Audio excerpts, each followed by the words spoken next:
Okay, guys. Enough of that. Had to get a frog out of my throat. Rabbit.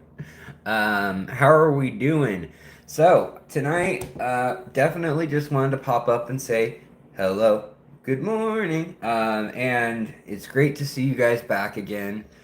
Good evening or good morning, wherever you may be. Um, and I'm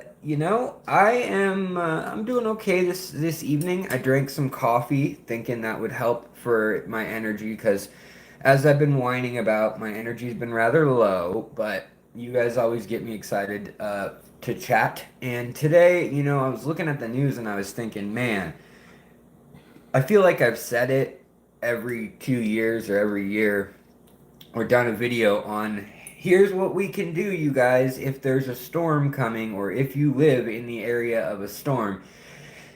But at the same time, I realize I don't think I have a standalone video other than for where I live when it's cold when the power goes out. When it's 85 or 90 degrees still in Florida, Texas, Atlanta, wherever you might be, Mexico, where this storm is impacting, that's a whole other set of worms. That's a whole other can of worms that you can't even feed to your fish.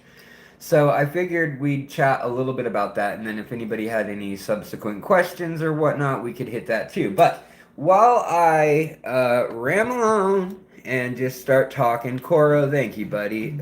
Also, a reminder, if you guys need fish, want fish, nobody needs fish. If you need fish, I have a few places that I happen to like, and I like going to places like Aquatic Arts and moonlightaquatics.com and Dan's Fish. So if you like those places, or Garden of Eater Shrimp, I have discount codes in the description. Usually it's Fishtory10 or Secret10 for most places if I have a code with them. But anybody who I approve of their business practices, I have those. So Coro was posting those in the chat just now. If you guys feel the need, and I appreciate it, it does help me out. I get like usually 0.5% or something like 5% off the sale, or 0.5% off the actual profit, or whatever. Different deals for different places, but it helps the channel. And yes, tonight I don't have any Dr. Pepper. I have some cherry Pepsi uh, that I actually bought because a guy asked if I'd buy him one, and then I decided I wanted half of it. So I literally poured it into a cup he had, and he was like begging outside the store, and I was like, "Can I just give you half of this? Because I kind of want some now." And he was like, "Yeah, man, I just want a sip." And then he had like a flask. So, anyways, long story short, I ended up with that. And long story short, my wife probably thinks I'm real crazy because I come home with random things and talk to the random riffraff in town. All right, so I've done a little bit of trim on my Tim on the tank here. I need to kind of clean up, polish the pewter here, but we've got most of the fishes chilling, doing their thing. We've got Peekaboo hanging out, and he's not a very good snail eater.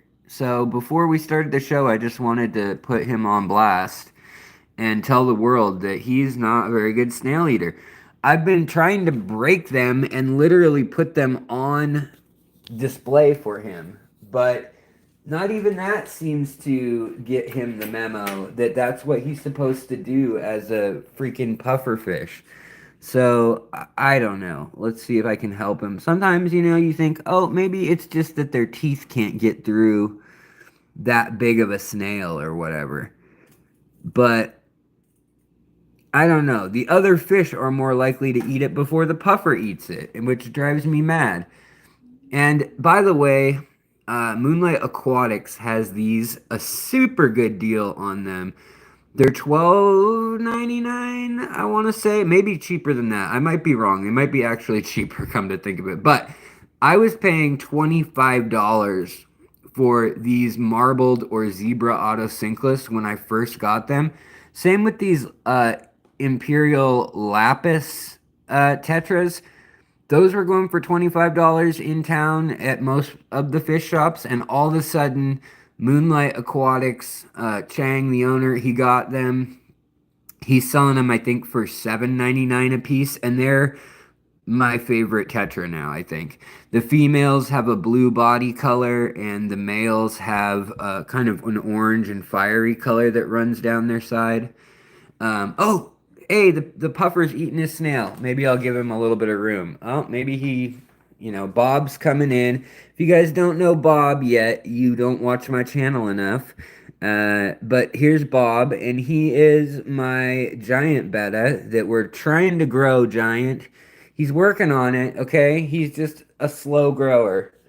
And so this tank, everybody's doing pretty good in it.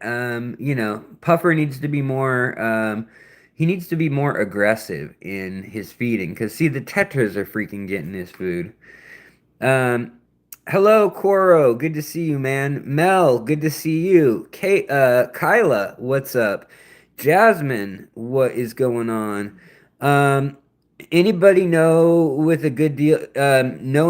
a good deal on blue dream shrimp and clown killifish? Jasmine, go to Moonlight Aquatics. He got the snail, you guys. Yeah. Oh no, man, he just opened it for everyone else and spread it all over the place. Anyways, yeah, go to Moonlight Aquatics and use the code in the description, and you will get Blue Dream Shrimp.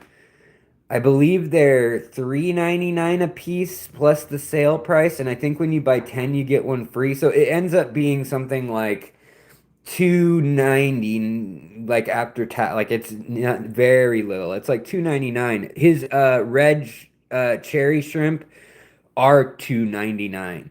Uh, Good prices on Neocaridina and Caridina. They're not the best quality that you can get. I would say Garden of Eater shrimp down in Florida, homegrown, is the way to go if you want the best quality. Or Lucas Bratz or somebody who's breeding in the United States. It's probably better quality. But if you're willing to go to like Flip Aquatics or Aquatic Arts, all those kind of places that are importing, the cheapest deal you're going to get is from Moonlight Aquatics. And I think Aquatic Arts is the best way to go if you want to start breeding for profit because they let you buy 10 females and 5 males that are selected like on purpose as a breeding group. So they're all grade A Neocaridina or triple S, whatever you want to call them, grading wise. And they also give you like all the stuff like food for 6 months to a year, as well as leaves and some moss and a few plants even in the packs they sell. Anyways, so let's just chat here about the biggest thing that I always hear when there are storms. And the biggest thing I always hear from people is that, I did okay during the storm. I put cardboard or quilts over my aquarium, and that held the heat in. It stopped them from evaporating too much. But at the end of the day, I hear, then I turned the water back on and it started making weird noises. And all of a sudden, and then I hear two major concerns. Either one is that the filter is priming itself or not priming and they had the power go out and so they didn't realize that the filter was going to kick back on its own, or they go another day or two before they realize this is only going to happen if you have a bunch of tanks. You only realize that, wait a minute, there's not water coming out of my filter or out of my canister filter or whatnot. Or it's acting slow, and sometimes it'll get stuck and you'll hear it going whoosh, whoosh, whoosh, and it's churning in between being primed, like the water's halfway up the pipe and it's doing this over and over. And you need to add a little more water so it can get up and over and pull all the way through the system. That's all basic stuff that you guys are going to know just being fish keepers. But the fact that, it's easy to forget that there is something that needs to be turned off or on, just know your setup and know that if it's 4 in the morning when the power kicks back on, that's when your sump, that's when your pump, that's when whatever is going to kick back on. So just be aware of that. That's when your lights are going to turn back on, CO2, all of that. So if you're not ready for all of that stuff to kick back on, be careful, be ready. Um, so yeah. Now, beyond that, I would say that the other issue that I hear is that people are worried about the water and the filtration. Now, in most aquariums, unless you have your tank full to the brim, I mean, look how many fish I have in here. You're not even seeing them all. You're seeing like half of them. And I would not worry for 1 second if the power was out about filtration in this tank. This tank has gone no filter for weeks at a time. Um, as long as the light is strong enough, hey Bob, as long as the light is strong enough that it is causing the plants to photosynthesize, then that will create oxygen. It will also create a little bit warmer water at the top, and then just natural flows that kick in a lake or a pond will kick in, and what you'll get is you'll get the warm water rising as it warms, the cool water sinking as it's cooler water, and you'll get the convection currents that happen naturally. It won't be happening fast, but it'll happen enough that you're moving around the nutrients, you're moving around the fish poop, enough that even a week you'll be okay. Now, the main issue that some fish may face, such as, for instance, some of your tetras, some of your little rasboras or pencil fish or angelfish or any of your bigger fish that are acaras or characins like pink chelseus or anything like that that's a bigger Jack Dempsey or an Oscar, you can really run into some troubles with them not having enough oxygen if they're a fish that needs oxygen. And with it being hot out in like the hurricane season, you're more likely to deplete the oxygen in the water. So you want to make sure that if you don't have a running tank, that and it sounds silly, but even doing this, walking by your aquarium every few hours, and whatever you have that can disturb the surface the most is probably the best. So if you have a little cup or a little bowl or whatever, just take a couple scoops and do this. Literally, that will oxygenate things a little. Now, if it's best if you have a source of power and you can power something to be churning, like an air stone. If you have an on-the-go little USB powered air stone, or if you have like the aquarium co-op style, a bunch of Chinese brands make them too, little knockoff brands that are just they're going to run on USB for, I think, it's 24 hours or 8 hours or sometimes 3 days. There's all sorts of different models out there. But if you have something like that, save it and use it for like 8 hours out of the 24 in the day if you can, and use it like in the hottest part of the day. Run it on the tank that you're concerned about the oxygen in. And then maybe if you got another tank with just some nanofish, but you want to run something in it, run it in there for a little while, and get things moving in there. And it'll just help cut down on your chance of having like a rebound algae or some issue. Now, the real huge issue that everybody comes to me with, and I've had happen, is you've got a beautiful tank, you're happy with how things are going, and all of a sudden your power clicks back on, and it's the next day, you boarded up your windows, you fixed your freaking mailbox that flew away, whatever it may be, and all of a sudden you're like, I better fill up the evaporated water, or I better do my water changes. It's been a week or it's been 2 weeks. And you go and you get water right out of the tap or out of your faucet.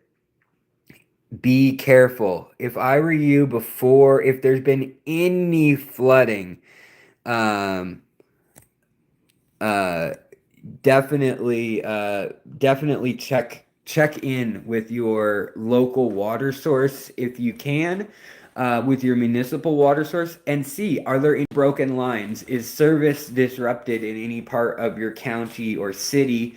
And see if also, a lot of times during hurricanes or floods, any sort of event like that, they will actually flush the line. And this time of year, they do that a lot in up here in Seattle anyways. They'll do what they call a line flushing or reset, and they'll actually put a bunch of whether it's fluoride, chlorine, and um, um, not there's chlorine, and then there's also the other one that's not chlorine, but it's worse than chlorine. It is not methachlorine. What is it called?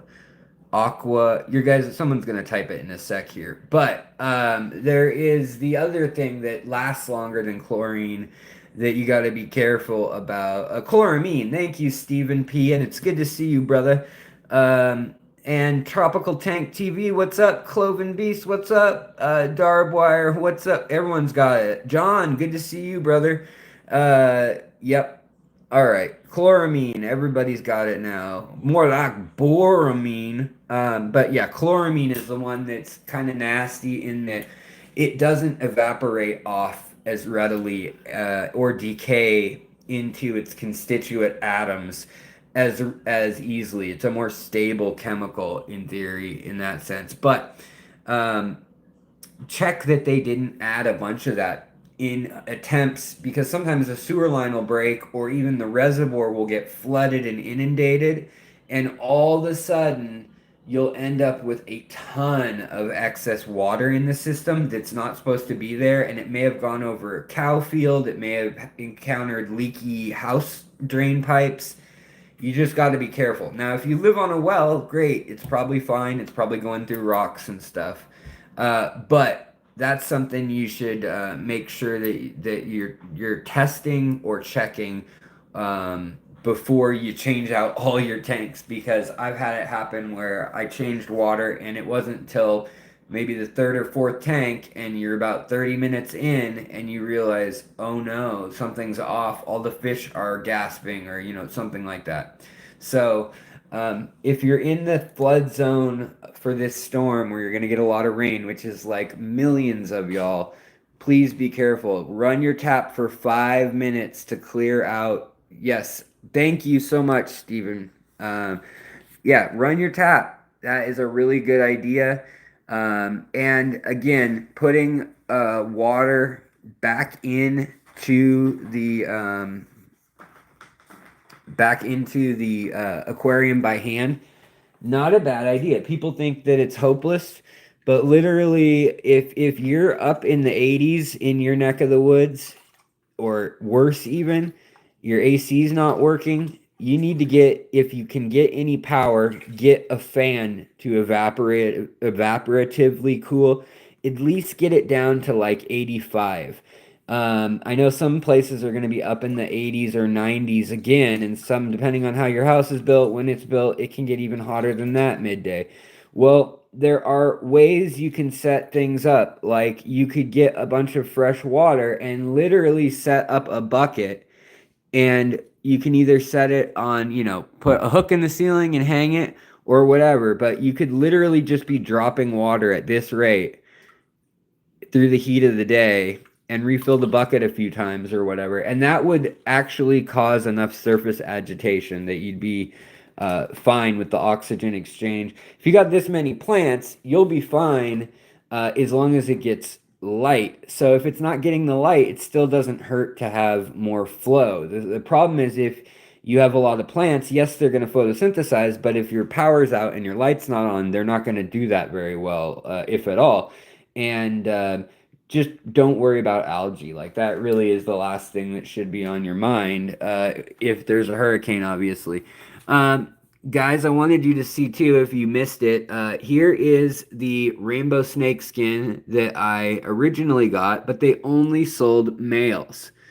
And that really ticked me off. I was hoping that they'd sell pairs, and they didn't. Well, now that we have several generations here, we've got the original blondes that I got from a viewer. These are the ones that literally have no pigment other than recessive genes and recessive fins. So all their fins are recessive, their genes are not albino, but they're lacking all pigment. They'd be almost a platinum, but they don't even have the iridophore dominant gene. They're basically completely recessive in every trait that matters. They're like a translucent blank guppy. And then over here, we've got generation one. So this is F1 or the first generation from that male crossed with the females that are clear. And then here we've got the third generation. So then I crossed these females, the females of this generation here, with these or with this one male, and we got these females that have a little bit of color in their fin. They either have darkness or they have a little bit of color in their fin. And we've got one boy who's growing up, and I really like the looks of him. So it looks like if I have this male, I'm going to move him soon. But if we get these females to cross again with that male, I'm guessing their offspring will start to show the bigger tails. This one might already have the delta tail or the fancy tail. Hard to tell, they're still young, but that's what I'm doing here. I think I'm going to release a video maybe tomorrow where I go over that. If you guys are interested in like how to make a line of guppies when you don't have any female guppies, and why it's so cool to have these so-called blank guppies for moments like this up your sleeve. Okay, Asya, good to see you. Craig, good to see you. Good eye. A computer battery backup will run an air pump for a pretty long period of time. Sort of an investment, but it could really be worth it for longer power outages. Thank you for that one, Andrew, man. I appreciate that you mentioned that. What the heck just happened? I pressed on your message and now I have no okay, there we go. Steve Daw, what's going on? What plants are floating? Okay, so here we've got Salvinia, also known as cat tongue, also known as paradise for aphids and springtails. That's what all those little black things are. Now, a lot of people hate that. I actually love it because I can then feed my fish by just simply dunking. And that's what Bob's doing here. Bob the betta, look, he'll eat whatever I just knocked off there. So if we knock off a few of these aphids, he'll probably come and have a snack with whatever's floating in the water in a sec here. So knock them off. But. Bob, show him what you do. I see an aphid. There's an aphid right there, buddy. Get it. Anyways, so yeah, the little aphids and then the springtails, like there's a springtail right there that can jump on water. Is he gonna get it? Oh, he's so close. I think that's a springtail. Maybe not. Maybe it's just lint. Oh, Bob's smarter than me, you guys. He didn't eat it, and he shouldn't have. All right, we'll just sink a whole bunch of this stuff. Yeah, there we go. So now, Bob, you can have whatever you want. Take your pick. Also, the question we had a couple weeks ago now, that I said I'd update you on, where we said, are these black Phantom Tetras? Well, we knew that these were, and these are females here. That's a normal looking female black Phantom Tetra. Well, what about this one? Boy, that is a red black Phantom Tetra. But you see the black on the dorsal fin and the black on the caudal fin or the tail fin? That means that these are also black phantoms. They're not the red phantom. The red phantom does not have black on its tail, anal, and dorsal fins like that. Nor does it have the big metallic bluish eye spot on either side of the black eye spot on its side there. A lot of times they don't even have that at all. Now the males look like this. They're red still, but like only in the right light.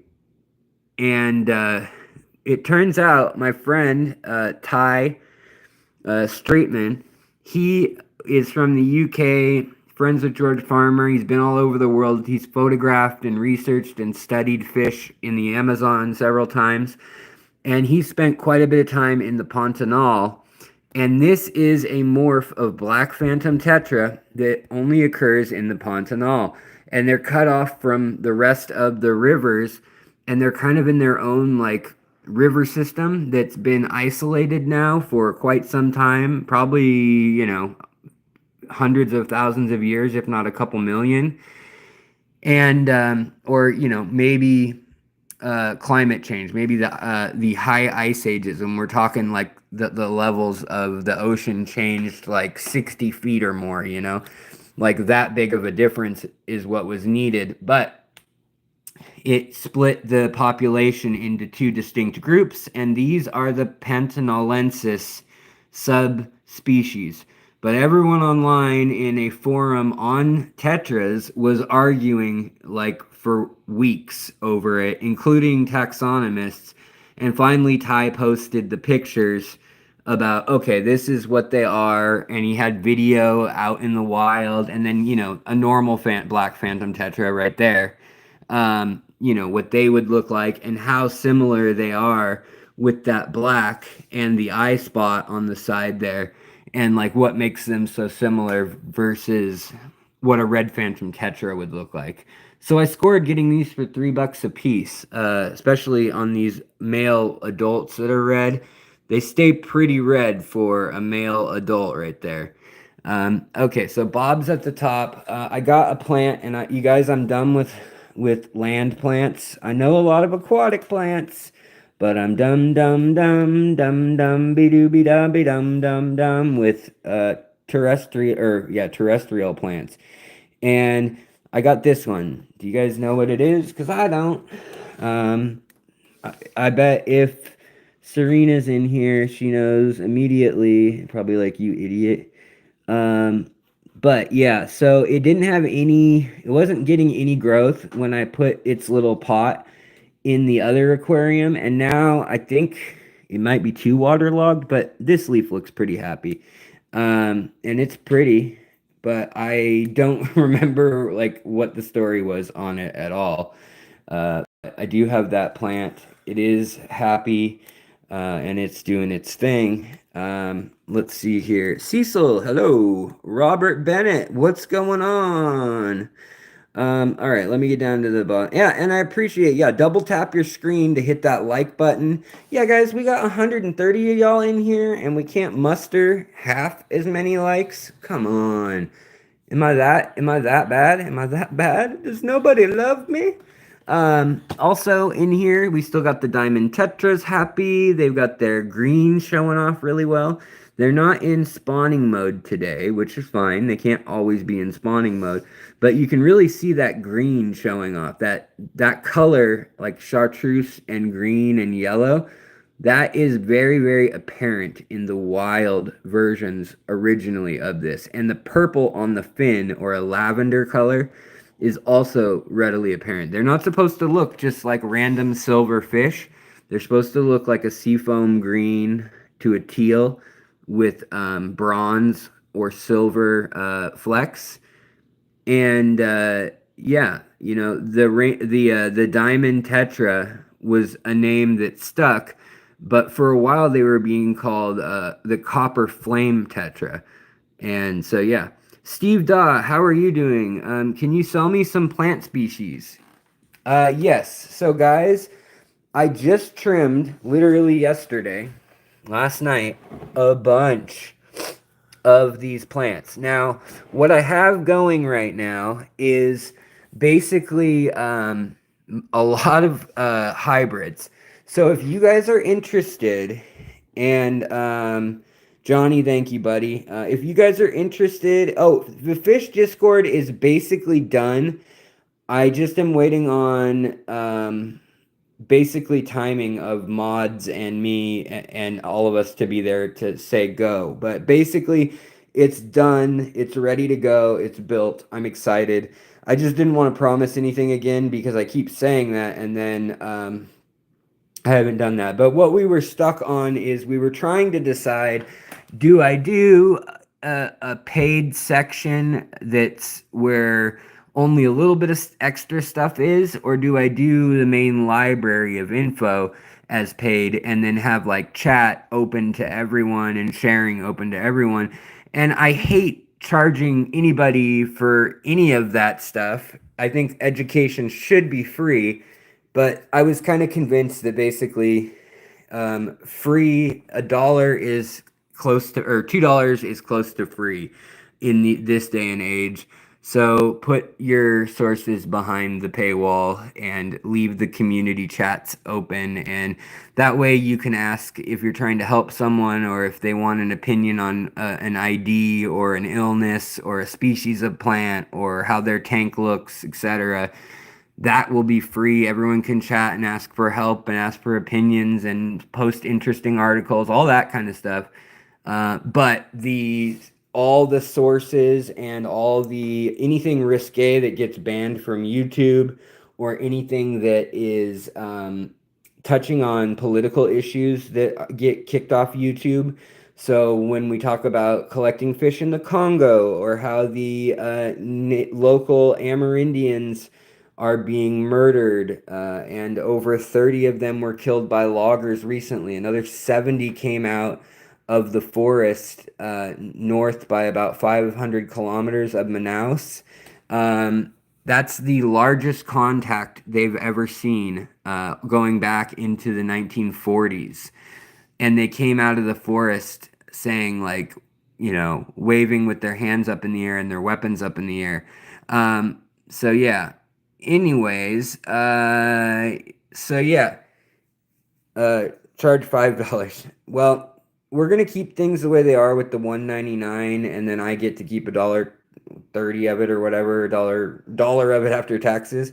But if you want the package, quote unquote, on Discord with all my any like PhD dissertations and all that stuff that I get access to, like when I ask permission and I'm researching a video and I show like excerpts from paywalled articles, I'm going to start asking for their permission to show that to the exclusive members. So that it will be the quote unquote the higher paid level will be now $5 on Discord if people want access to that, and then they can use it in their own papers or research or use my video clips in their videos, and also get then you can easily use any of my content for your own purposes if you need to, or you need B-roll or whatever. And I think the last thing we were looking at was agreeing that anything posted in the community tab is going to be okay in terms of if we can use that B-roll. Like if by being a member, I was a little torn because I don't want to steal anybody's quality photos and stuff without asking. But I think that all the paying members, we're going to say anything that's posted there is free reign in case, I'm looking for the best shot of an albino angelfish. It would be great to have more access to more imagery. And so, in a way, I could even say like, hey, does anybody have a good picture of their crebensis spawning or spawning some tetras or whatever? And, I'll give credit to whoever's the footage it is if I use more than a few seconds. And then, yeah, but that way I think it'll be more interactive too. This is something interesting that I just noticed the last week or two, but these are not the normal Rumy Nose Rasboras, or Tetras rather. These are the flagtail ones, but they have a bronze to red colored stripe or copper colored stripe that runs all the way down the body. Part of it's swim bladder, but there's also an interesting color coming out. And I think it's just with the peak of how hot it was this summer and now coming down temperature wise, it kind of is simulating a shift. And you can see that it's just kind of an interesting effect. It's like almost there's a green color to it that's also showing up in their head because on the top of their head there's a little diamond and it's usually silver, but it's greenish clear or reflective in these guys. There you can see that copper color really good right there. So there are three species of rummy nose. Technically, a lot of people don't notice the difference, but it all has to do with where the red line in the face either starts or stops, and if there's any red in the tail or black in the tail going in. Um, yeah, I colored that line with crayon. That's right, Mama Duck. It's good to see you, Mama Duck. How do I grow my plants so luscious? It's Maybelline. I just pour a bottle of Maybelline in here. No, I look at this substrate, you guys. I mean, I should take a picture of it before I even do any more trimming because this is, I got this tank 4 years almost. We've been at this house and moved from the season around this time at the last house. So I guess this tank is probably going on 6 or 7 years now. And I moved it with this much substrate where the iron line is. This is all mulm that's still mostly fluffy, but it's getting heavier and heavier. But that mulm, if you watch my videos and my lectures about how you can get healthy, nice white colored root filaments still growing into old mulm, this is how. I haven't had to fertilize this tank, and I've been carefully feeding the fish things that I know they will poop and there will still be nutrients in. Then the shrimp and snails that exist down low, I give them lots of hiding places in the moss and the Saser Tang. Then they eat the waste from the fish, and the snails eat the waste from that, and the nematodes and the little planaria and all the other little critters eat that, and then the bacteria and the fungi break down the rest of that. You can see there's even a little bit of fungi right here, some white fluffy fungi. There's some more right here. But all of that is being incorporated into a very rich substrate that's like really growing this Potamogeton gayi at a rate that is like pretty incredible. Also, we're getting purling, and there's no CO2 in here at all. There is a highlight though. So highlight and doing the lasagna method, that's how you get plants like this. Honestly, these plants, like this Ludwigia arcuata, I could have this a fiery purple color if I had CO2 running and I was dosing more potassium. And I could also, I just cut it all pretty much, but here's one example. This is the Bacopa colorata crossed with the Bacopa monieri, and you get this lovely, like, kind of pink translucent color on the leaves at the top, almost like a red or pink blush color, and then the rest of it's green. But I have literally like 14 or I don't know 20 stems of it in here in this bucket of water. And so, like, look how red that one is. So, if anybody does want plants, what I might do is a grab bag where for 40 bucks you get 20 species and you get at least 3 stems, of each species that whatever you get out of the tanks. And then, like, you either say low light, high light, medium light, and I put it together, something like that. I'll make a post about it if anybody wants to do that because shipping alone is also going to be like another 10 bucks or so if I put it in a flat rate box, and that's kind of a stretch to fit it all into a flat rate box with enough water for some things like moss, the wassertang, the Potamogeton gayi, or the miniature rainbow butterfly, rotalas, and stuff like that. The Nicaea, that needs like a nice bit of water or it turns black and just never recovers. But things like Val or Kabamba or Hydrocotyle or the Bacopa, that stuff is like bulletproof. You can just throw that stuff straight into a bag when it's slightly wet and it'll do fine for several days traveling. Here you can see, though, again, asking about the substrate. In these fish tanks, I allow algae, I allow planaria. They're eating some of the food that I put in, which means I overfed, by the way, but they're eating the food that went in. They're breaking down the snail shells that are in here of snails long past. There's mulm, and it's all being built up into layers yet again. Um, do I have my flashlight handy? I don't, but it's all part of the same process. So basically, if you want to replicate the substrate of my aquariums, watch my videos and I tell you the secret. The main secret, though, to how I grow insane and crazy sized plants like this out of a little potted plant that was this big is I take its mother plant, Anubias fraseri, and Anubias cophifolia, which, where is it? It's right here, the one leaf above water at the moment. And I crossed them when they pollinated. So when they both flowered at the same time, I timed them to flower. And then just like there's a flower here, there's flower looks way different, but I took a little Q-tip, there's a video on it, and I pollinated one to the other, and it ended up making seeds, and literally there were like 1,000 that just all spread out. They're very, very tiny seeds, and they went everywhere, and they went down to the bottom of the aquarium, and most I never saw anything from again. A few, though, popped up a couple months later, and sure enough, I had some really beautiful, really, really beautiful plants that were growing.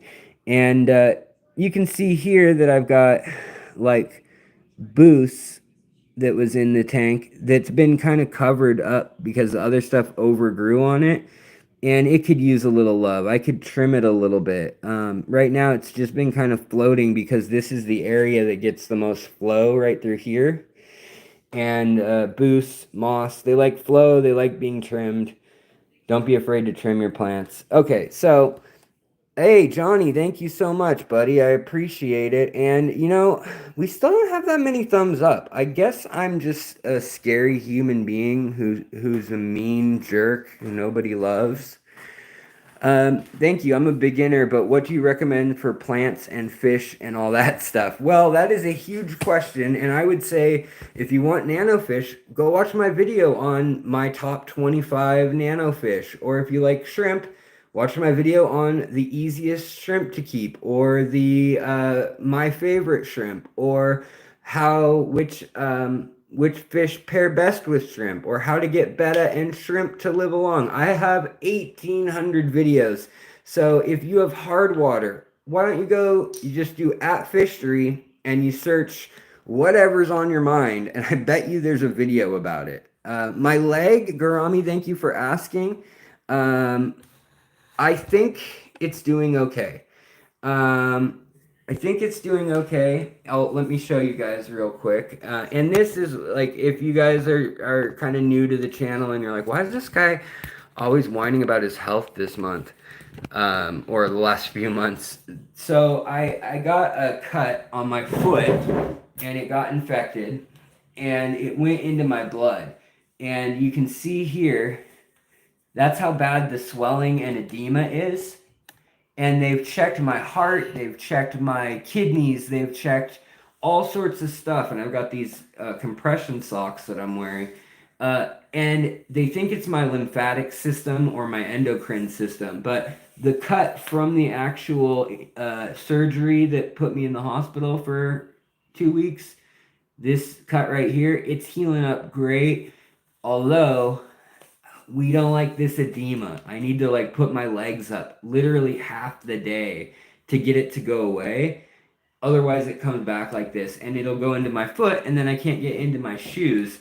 So there's a whole bunch of reasons why it's not good, on top of it just being usually a sign of like heart failure or kidney failure or all sorts of things like that. Luckily, that's not, like, they've checked those things and that's not what it is.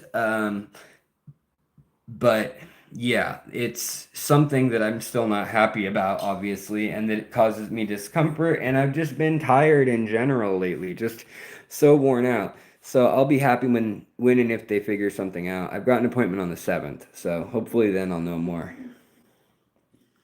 Mm-mm-mm-mm. All right, you guys, let's go into the fish room. Bum bum. Actually, let's grab the flashlight. Flashlight. Neon light. My hair's going crazy. Obey. Igor. Hello. Hello, Igor. Agoraphobia.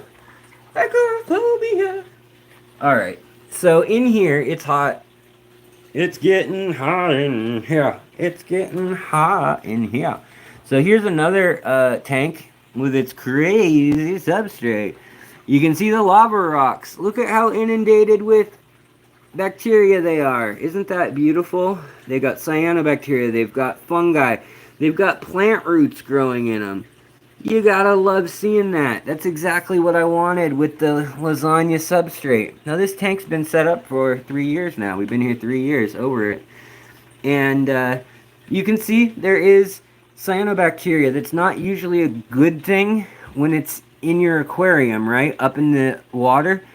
But if you notice this stuff, it's down low. It's actually all, except for maybe a little bit here, it's all in very low oxygen portions that also get sunlight from the window.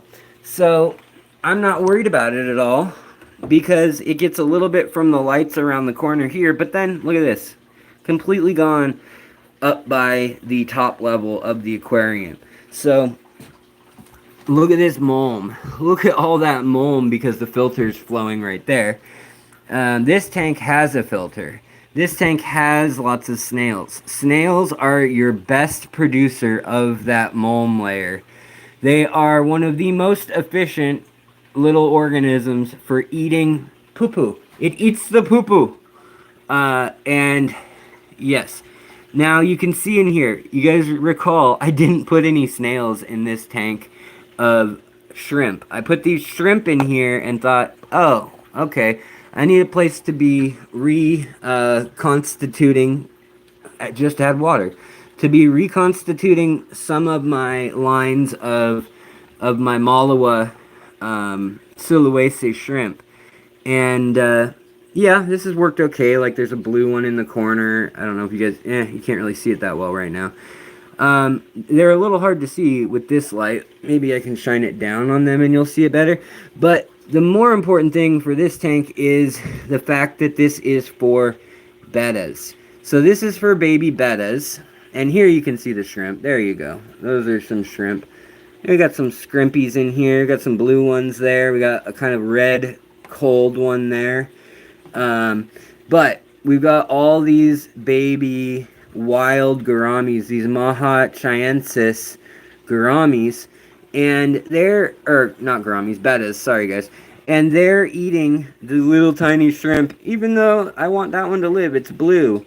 Hopefully that one is bigger than the size they can eat next to that snail, because that baby is really blue and purple. But yeah, you'll see their mouths are not that big, those fish over there. So they can't eat those that easily. Come on, focus on them. Come on. Anyways, here they are.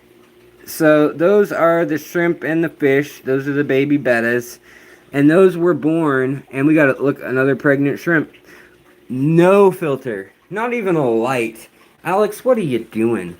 What are you doing? No filter, no light, no heater, nothing?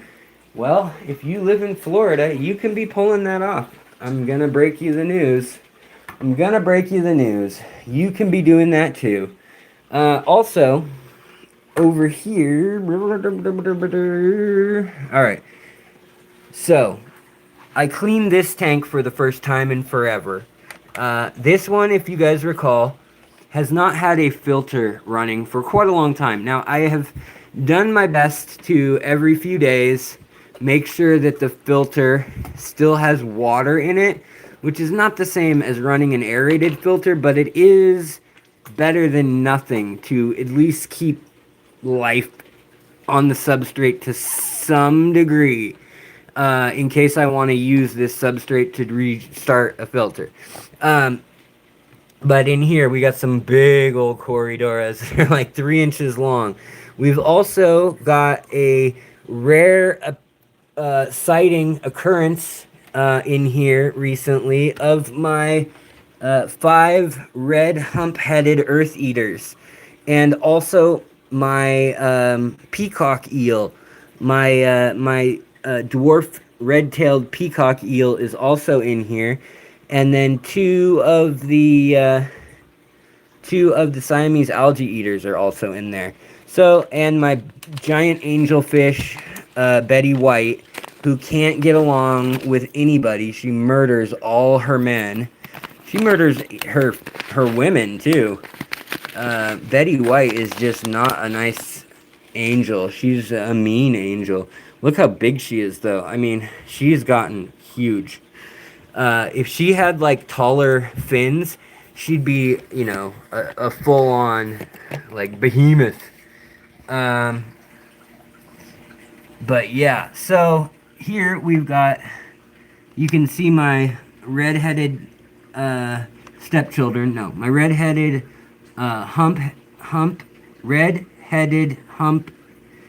red hump earth eaters. Jeez, why is that so hard to say? Beautiful fish, though. If you catch them in the right light, they're yellow and green and blue and red and all the colors. But yeah, they're kind of jerks. And they are filter feeders out of the substrate. So you either need sand or you need a really complex substrate that they can eat biofilm out of. So basically, that's what I'm trying to build for them here.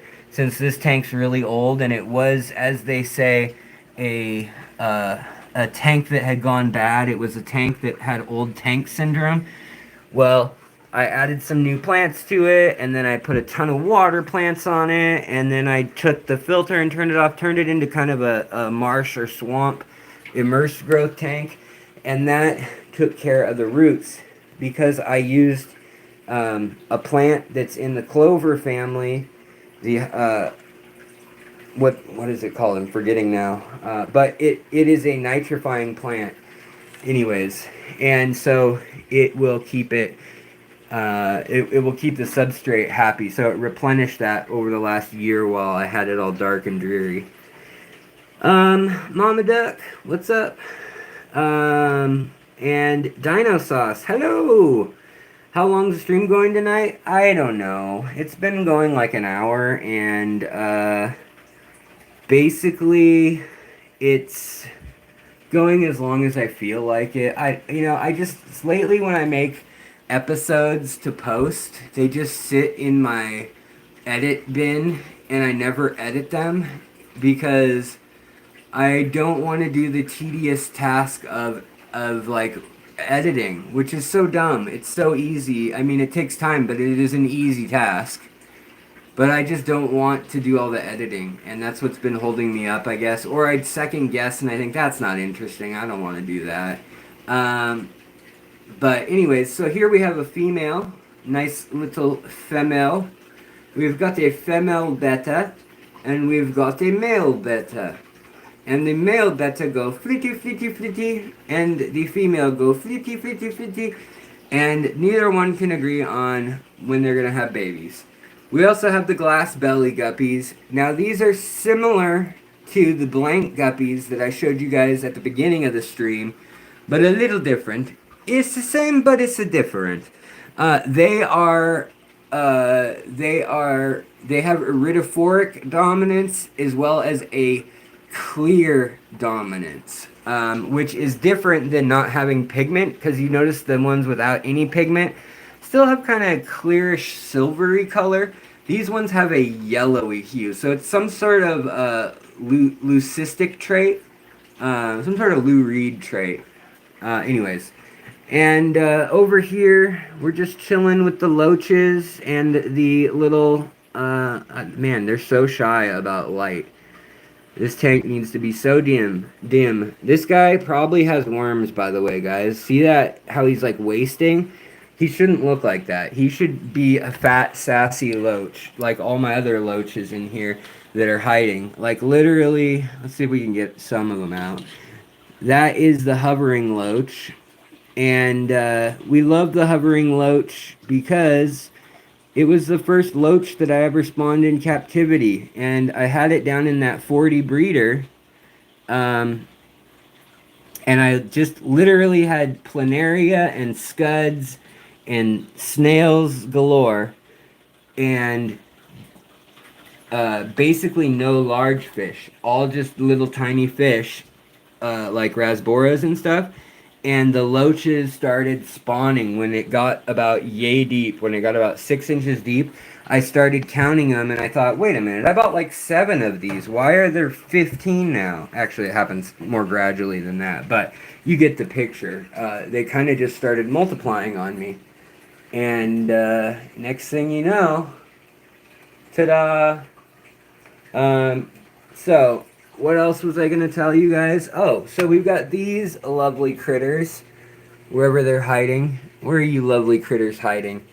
They're hiding in the back, I'm sure. Oh, here they come. So we can give them the only fish that I have that fights over algae, which is a crazy sight to behold. I mean, watch this. This is an algae wafer. And they play around with it like it's a freaking football, and they chase each other, and they will rip each other apart over an algae wafer. These are the wild mollies. These are Liberty mollies. A really cool fish, really interesting fish.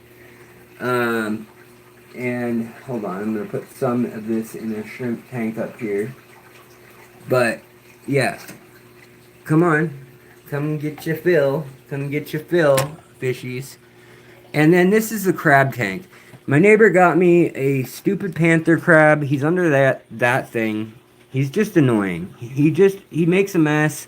He's mean. I'm over crabs. I thought I'd go out on a limb and maybe I'd keep some crabs. And they said it'd be fun. They'd said, oh, you just need a little bit of land for them. I'm sick of it. I don't want any more crabs. I hate crabs. The crabs are dumb. Don't buy crabs. I mean, go buy them if you like crabs, but I think they're dumb. Yes, Johnny Best, thank you so much for the super chat as well, buddy. I do really appreciate that if I missed it for some reason. The seaweed-looking plant is called Saser Tang, which looks like Subwasser Tang, if you do a search for it. But it's really pronounced Saser Tang, and it is a German-named plant. Oh, look at this. The mollies are coming in for the kill. They're going to get the algae, whether it's dead or... Well, it's going to be dead when they get it, but they're going to get it. Brother. Yeah, look, there's a male. There's the male of the pack. The leader, he's got like 9 women in his harem. This male does here. But he'll get the chunk of algae once they find it. And he's going to be the one playing algae football, and they'll run all around the tank. It's pretty funny to watch. We'll come back if they do that. Shrimp doing their shrimpity thing, eating algae as well. And it's time, today I haven't had the lights on, but today we're going to turn the lights on. We're going to see the Sahuensis melanitania, which are these guys here, Skull Creek. And then we've got a Coolie Loach. Of course, he's hanging out in the open, like all these bums, because they didn't know the light was going to get turned on them. So they think they're still in the clear, hidden. But we know better. And there's Pseudomagil Aru 4s and Pseudomagil Luminatus. And then there's the Black Line, Cichlid, and the white cheek gobies. These are the Chinese white cheek gobies. Schismatogobius, I believe. And going on up here, I'm getting ready for winter.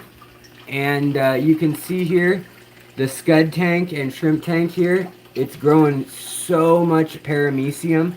If you look closely, there's Scuds in there, but most of those white things, they're actually little worms. Little grubby looking things. They look like a short worm. A stubby worm.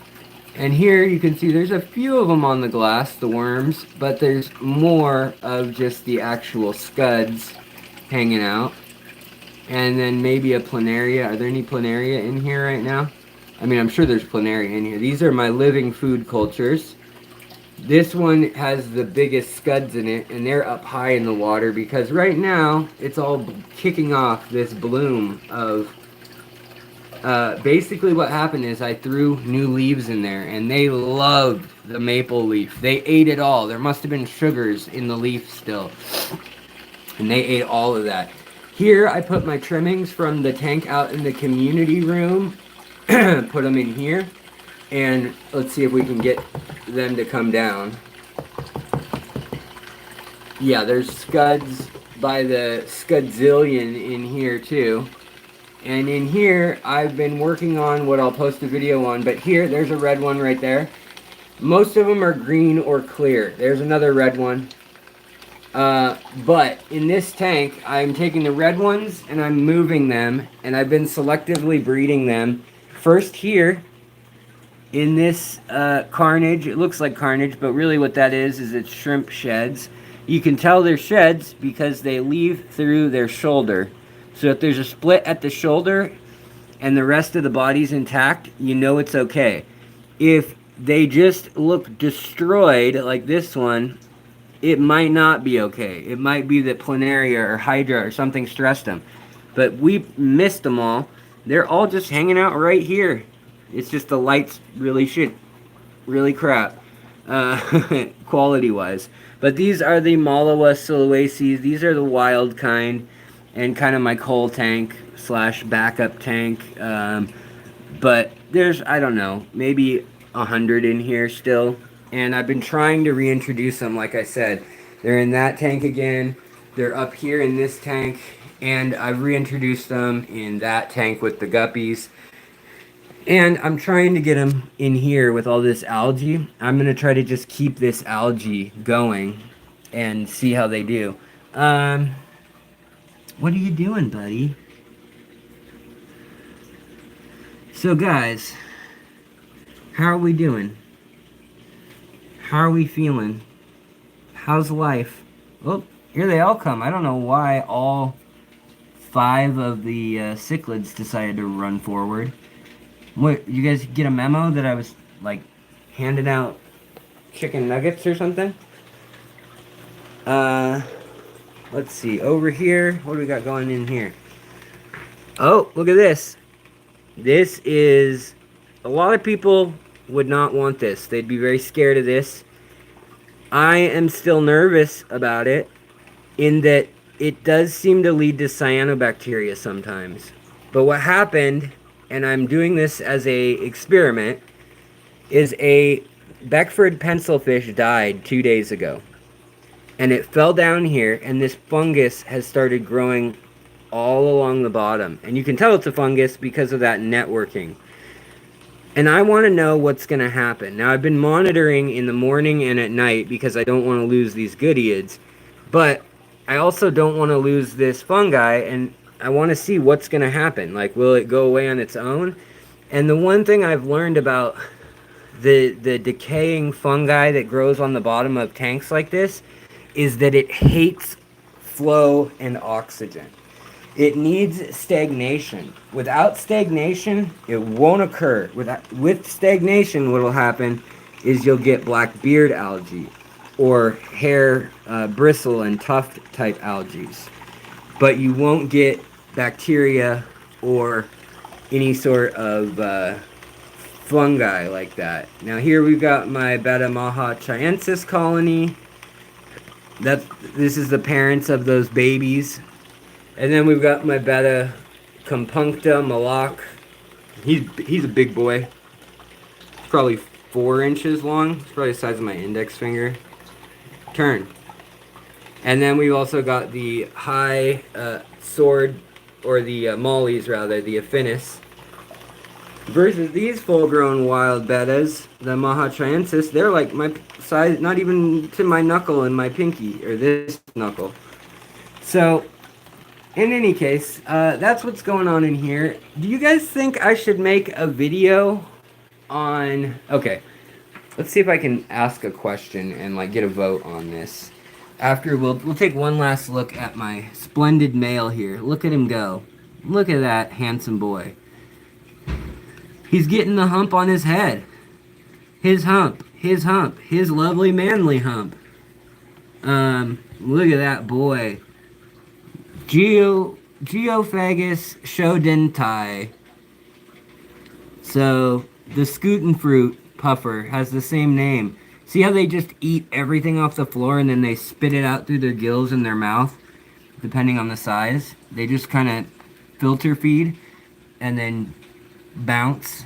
Well, that's why in this tank, I made sure there were a ton of scuds in here. This used to be the Malua shrimp tank, and that's why I lost so many Maluas. When it got too hot and they got cooked, I was so heartbroken. Here's some better looking hovering loaches. They're coming out. They're doing their thing. We got Pandagara too, doing his thing. We got a rosy loach. We got some arc pencilfish. We got a little bit of everything. We got a yo-yo loach that's trying to hide from me. Look at this pregnant lady. You gonna have some babies soon? I like your mustache, ma'am. And I like yours too, sir. Alright. Another one bites the duck. If you mean because of the hurricane, Washington is far away from that. How is that angelfish so big? Well, by the way, that room is like 85 degrees right now. It's so hot. That's why I left the lights off. That angelfish started out a sibling to this, or not a sibling, but a cousin to this. The same breeder bred these locally. I don't know how that one got so big, but it's, what, how old is she? 3 years old now? She's 3 years old now. Or she? Now I'm confusing this one with the other one. Anyways, 3 years old, and yeah, usually 4 or 5 years old is kind of the peak of their mating condition and the peak of their size. That one in the other room does not even have a tall, like, fin frame. It has a bulky fin and body. Like, its body is like a freaking pancake or like a waffle. You know, there's just a lot of body here rather than tall fins like in an Altum or something. And yeah, they're just quality pearl scale tiger blood angels is what they're called. And then here's a nice male, or female rather, sorry guys. The females of the lapis, the imperial lapis tetras, seriously, Moonlight Aquatics has them online, and I mean when they were selling them at the wet spot, I think they were $15.99, and I think they're $7 or $8.99 at the Moonlight Aquatics, and you guys can get 10% off on top of that. Now, I love the wet spot in Portland, Oregon for, you know, rare fish, or for buying like a weird morph from a specific location. Like, they're good for that. But if you just want to get a hold of a fish, you know what you're looking for, and you're okay, you know, with the kind of fish you get at any shop that you may need to quarantine, you may need to treat for a little something. Moonlight, he imports them, he quarantines them for usually a couple weeks, he holds on to them, but he's not going to treat them with meds over and over until he, you know, knows they're clean, like Dan's Fish, dansfish.com, which I also have a little discount for.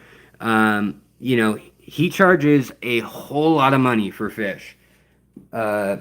Whereas our friend Chang over at Moonlight Aquatics, he's charging only $12.99 for these autosinkless kokamas.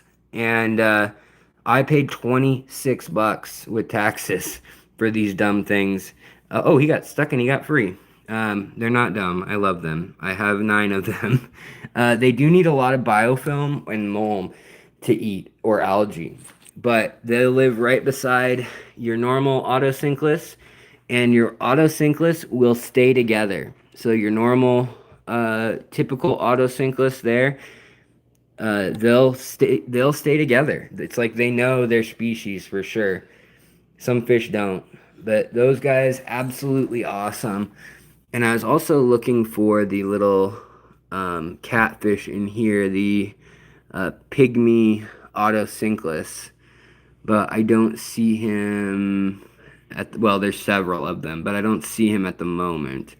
Um, yeah, I don't see him. I just see the catfish. And then I see a flamingo from Florida. Okay, guys, so I get so distracted when we look at the fish, but boy, look at this little baby. I'm so excited about this orange finned baby.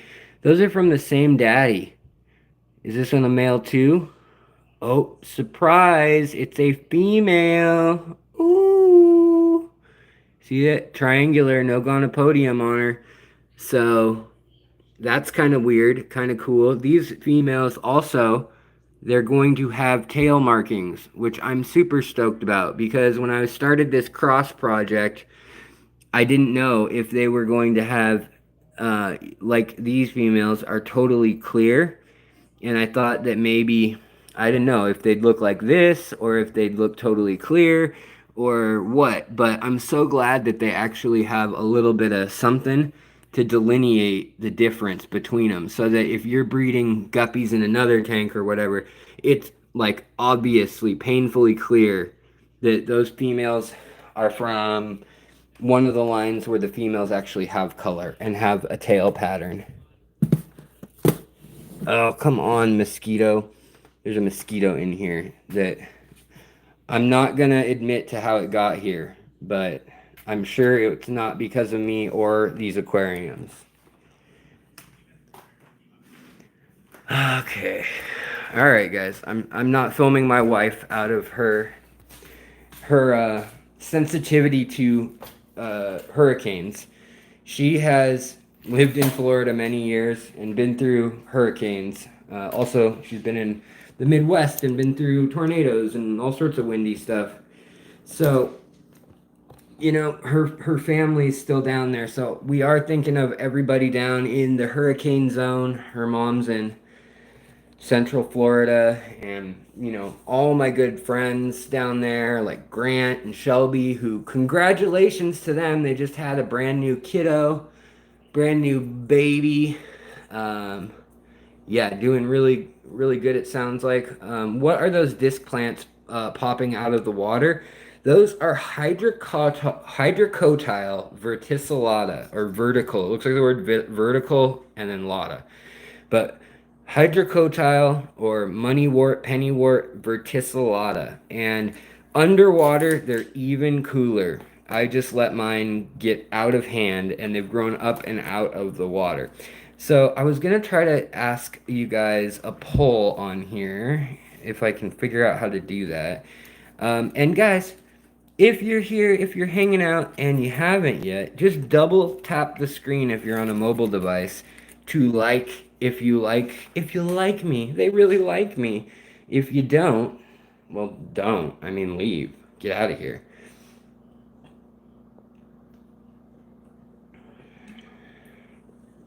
I need to cool down outside. It's like 60 degrees outside. It's nice and cool out there. Oh, they like me. They really like me. So, yeah, I mean, let's see if we can figure out this poll here. I'm going to step outside because, like I said, see if I can... Am I steaming, you guys? Am I that hot? No, it's too windy out here anyways. There's a breeze. Okay, guys. Isn't there powder that can be added to a tank that adds oxygen? There are chemicals out there that, yes, in theory will put oxygen in your water, but I don't think messing with most of that is a good idea if you have any other way to do it. If you can move water with a fan or just the windows open and a breeze, If you can, there are instructions. If you're watching me and you hear me now, you may have power tomorrow too.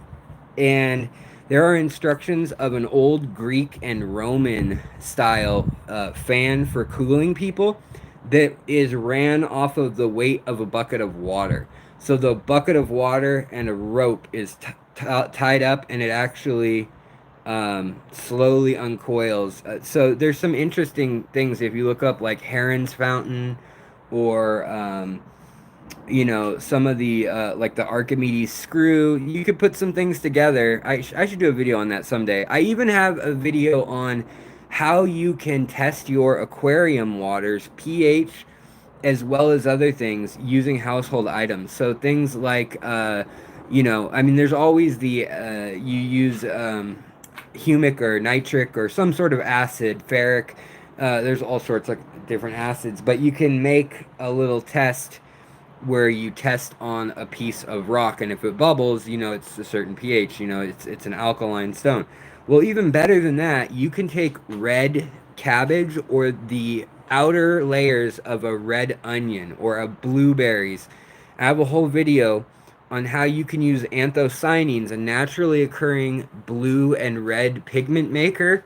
It makes like a maroon, a dark, like mahogany red to deep purpley blue color. Like it's a weird color.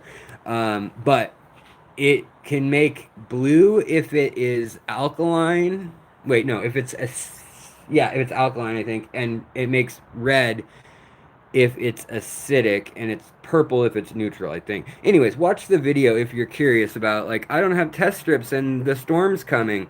There are a lot of videos I've put out so far. But the main thing is when you turn your tanks back on, just be so careful, you guys, that you know that they didn't flush the systems, that they didn't add something to your municipal water, or that they didn't add something like any sort of cleaner, even if it's human safe, that they didn't add something, to the water, or they didn't flush out the pipes with extra water.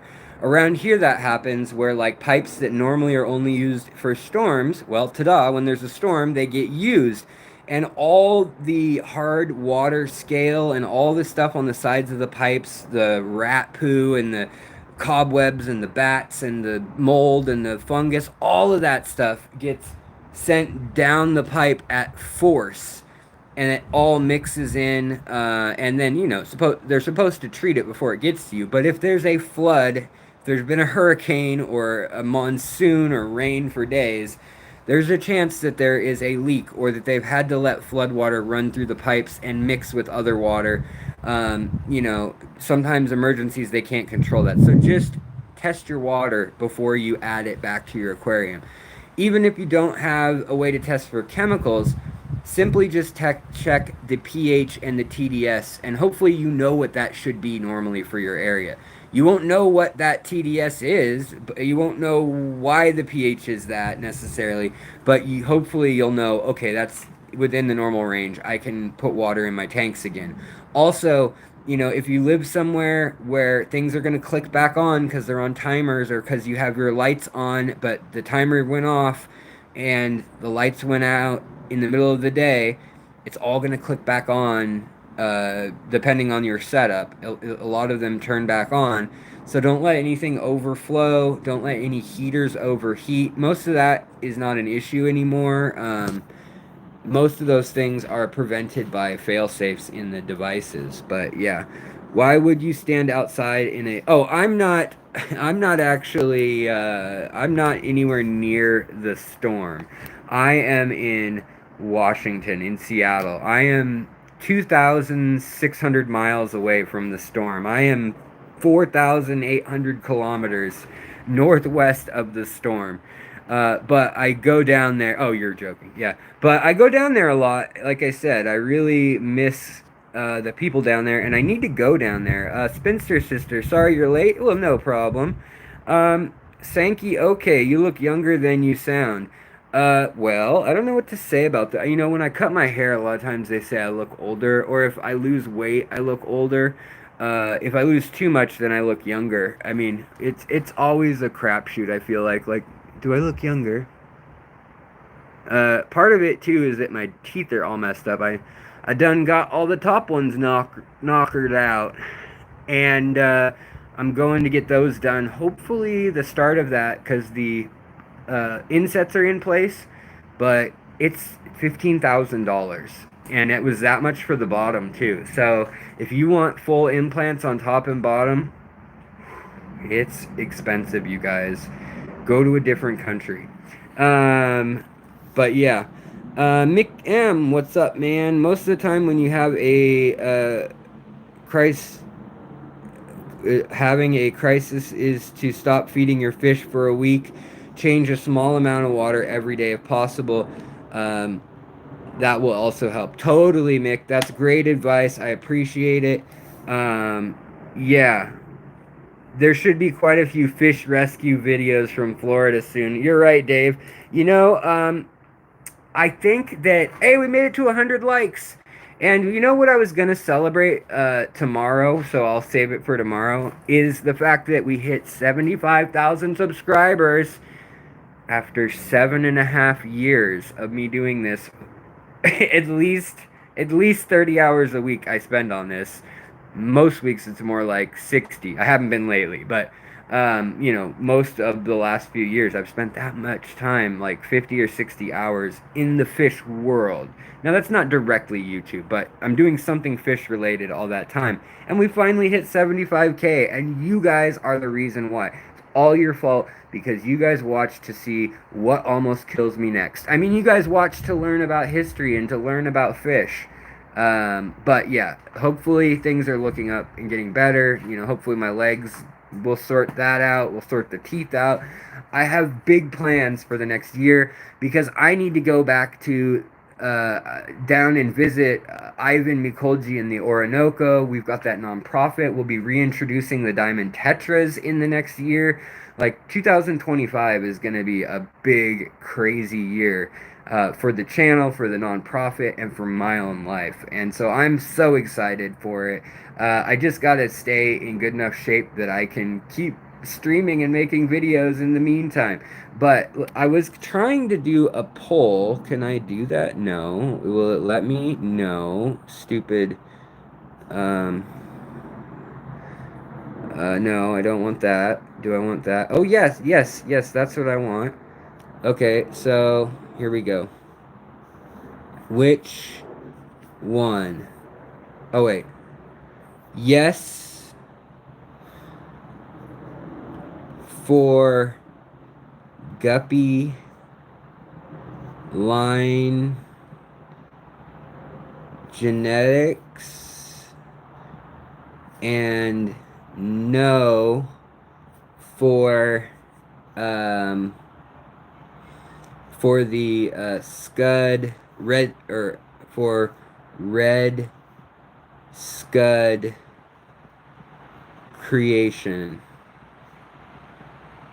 Okay, I'm gonna post the poll. All right, so if you guys would rather see a video on me trying to create a red Scud morph so that when I feed my fish they get the most color enhancing properties possible, so that they actually start eating red food that transfers to their anthocyanins, to their carotenoids, vote no. If you vote yes, that means you'd rather learn about the guppies. Tell me what video you'd rather know about next. We only got 3 voters so far, but go down to the poll in the chat if you can, and let me know what you'd rather see in the next video. You guys get to choose because you guys are here. If you have the money but no good water, buying a few gallons to use for a tank can also help. Yeah, totally. I mean, if you're doing shrimp and you have nano tanks, or you know, you like a 5-gallon, 10-gallon tank, it is so worth buying, you know, your water if you can in a hurricane zone before you're starting things back up in those very sensitive tanks. Grant is going to have to get ready because his area is going to flood hardcore. Mick, thank you so much. Thank you. Yeah, I know. I am at 75K as of like last night, I believe. So, red scuds, why? Because who has done it before? No one from mine. Yeah, I don't know anybody who has done it. Well, both videos will get made, don't worry. But the Scuds are more of a. I know now that I can get them to have red baby Scuds. I figured that much out. That's taken me about a year, and I feel almost ashamed that I've spent that long booping aside Scuds into that center tank from the messy tank up top. But people are like, why do you keep a tank full of rotten plants? And it's like, no, I'm working on something. And people are like, sure. uh, but yeah, I do have a plan. I'm always doing an experiment. I'm also doing an experiment in the Goodyear tank to figure out if that fungi is a problem, like that white fungi that always happens when you have excess dead creature or plant material. I'm always curious about that. But the guppies are also, another interesting thing on how you can create a line of whatever guppy you want when you have another female guppy, because so many guppy breeders will only sell you the male. They'll only sell you the really pretty one, and you can't make any more. Well, in this video, I plan to tell you how you can recreate almost any strain. So that's the two videos. Let's see what the poll's saying. Oh, we're at neck and neck, 50-50. Oh, Scuds are leading the way. Anyways, yeah, red Scuds looked cooked. It's a tight race. It's back to 50 now. But anyways, guys, I'll make both video eventually. I'm just curious which one I should finish tonight. I've actually filmed enough for the whole video. I've done the voiceover several times. But yeah, uh, if you want to do a holiday album, I'm willing to pay $39.95. I hope to get before the holidays new Fishroom towels, as well as like new hats, hoodies, like stuff like that, because I've got some art that I want to share eventually, but it makes sense to do it with the Discord and stuff. And I thought when the 100K hit, that would be the time to do it, but we might be here another year and a half. Like, who knows? So guys, I'm looking at it, two more, and we're at 105 likes. Mike Myers says, Daphne nipping at my toes. Many times, many ways, it's been said, Mary Scudmas, they're disgusting. They eat dead things. To you. So it looks like the poll is like neck and neck, but it looks like Guppies is coming out a little bit ahead right now.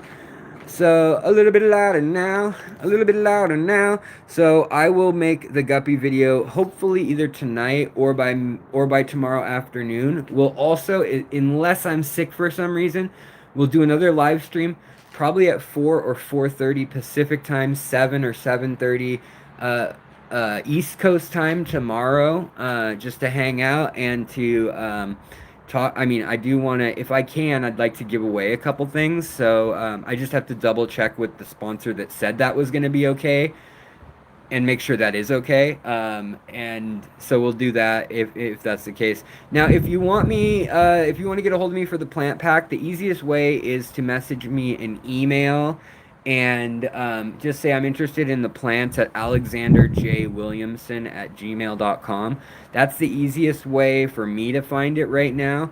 My email's listed also in my profile on my YouTube page, which is a really dumb thing to do because I get a lot of spam mail, but I think that's the best way to do it so you guys can get a hold of me. But yeah, and I'll probably ship some out right before the weekend, depending on where you live and the temperature and all that. And then I also, people have asked for Scud and Daphnia starters, so I gotta get a couple little containers. I thought I had some, but I talked with someone else. I need to get some like little urine sample containers so that I could do like, I don't know, $10 or $20 for a Scud and a Daphnia starter, something like that. I'll post about it before it happens, but yeah. All right, you guys, so you know where to get a hold of me on the email or in the comments. I usually hit up both every day when I can. Andrew, you know you're the one, sir. You know it. But yeah, thanks for hanging out with me, you guys. I hope you have a wonderful night. And yeah, Mick, hopefully tomorrow earlier we'll do a 75K celebration stream, and hopefully I'll have like a $75 gift pack from each of my sponsors to give away. Each of the fish shops would be great. I gotta check money to see if I can get a Dan's Fish one, like if I can afford that right now, because we replaced the roof, my medical bills, all that stuff. You guys don't want to hear about it, but long story short, it's a lot easier when they volunteer it than when I'm just using my own money because I get paid once a month. By YouTube.